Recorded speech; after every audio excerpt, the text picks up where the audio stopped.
Roberto Bolle che torna in scena al Teatro di San Carlo a Napoli. Bentrovati, buongiorno amici di Loggione, per una puntata che sarà tutta dedicata al ballerino più famoso del mondo che ci accoglie qui nella sala prove del Teatro di San Carlo. Dopo un paio di mesi di inattività, rieccolo in scena. Adesso ci facciamo raccontare un po' tutto di se stesso. Io mi toglierò quanto prima per non deturpare la bellezza dell'immagine e andiamo a sentire Roberto Bolle, l'icona, il ballerino che è diventato famoso come una rock star, autenticamente idolatrato addirittura. Eccoci da lui. Eccomi. È qui Roberto. Buongiorno. Molto piacere, grazie dell'ospitalità. Un piacere mio.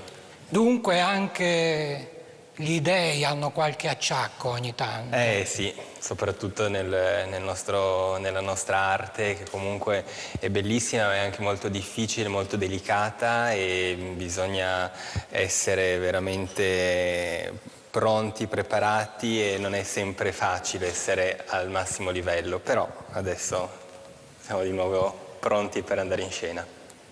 Il che accadrà martedì prossimo? Sì, 27, qui a San Carlo di Napoli, per un debutto anche, quindi un balletto nuovo, una nuova coreografia, quella di Mazzec, che affronto io per la prima volta, e quindi anche un impegno, insomma, a cui tenevo molto e che sono contento di poter fare e di poter presentare al pubblico.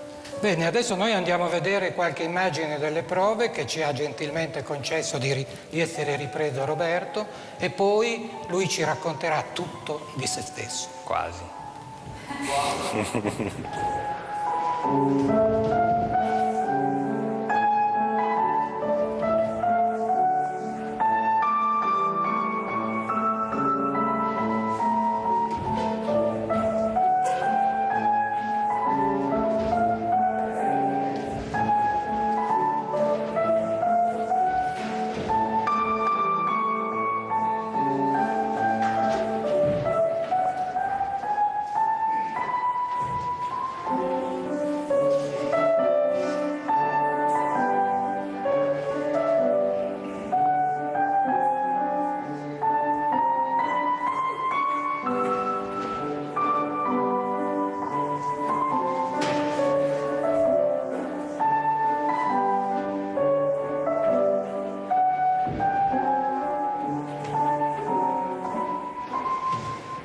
Ho sempre saputo fin da bambino che avrei ballato, era quello che volevo fare, e i miei genitori mi hanno secondato in questa mia passione e mi hanno anche molto aiutato. Mi hanno aiutato quando hanno pensato che per me fosse meglio andare alla Scala di Milano, quindi da Vercelli, dove studiavo all'Accademia di Danza, mi hanno portato a Milano e ho fatto l'audizione alla Scala, sono entrato alla scuola e da lì è iniziato un percorso che, devo dire, è stato un percorso molto diritto, lineare, chiaro, quindi dalla scuola alla compagnia, subito dopo primo ballerino all'età di 21 anni, étoile della compagnia, e insomma un percorso segnato veramente da quando ero bambino e da quando sono entrato in scuola.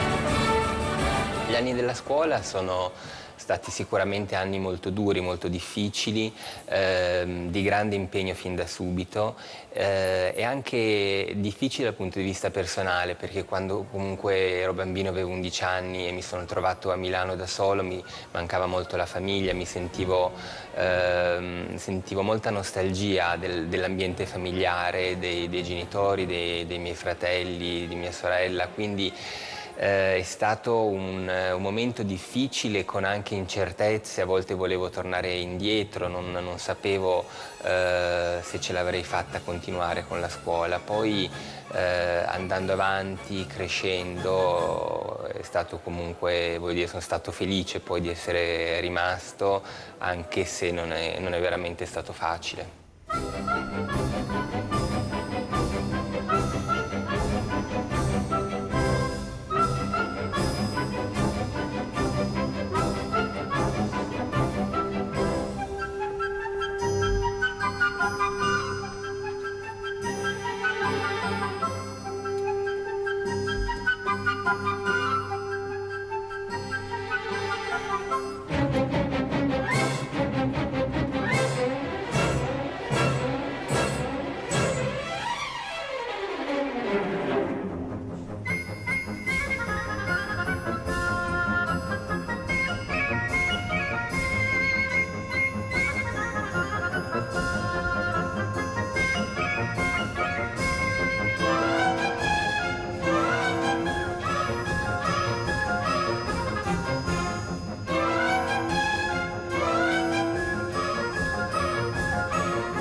la prima volta che sono stato entrato sul palcoscenico della Scala, che ho calcato il palcoscenico, che era con un saggio della scuola di ballo, e avevo avuto 15 anni, perché i primi saggi li facevo in un altro teatro. La prima volta che sono entrato e sono salito sul palcoscenico alla Scala è stata un'emozione incredibile, perché è un luogo immenso, poi visto con gli occhi del bambino ancora di più, è un luogo magico, un teatro simbolo, un teatro dove ho sempre voluto ballare, ed è stato un momento indimenticabile.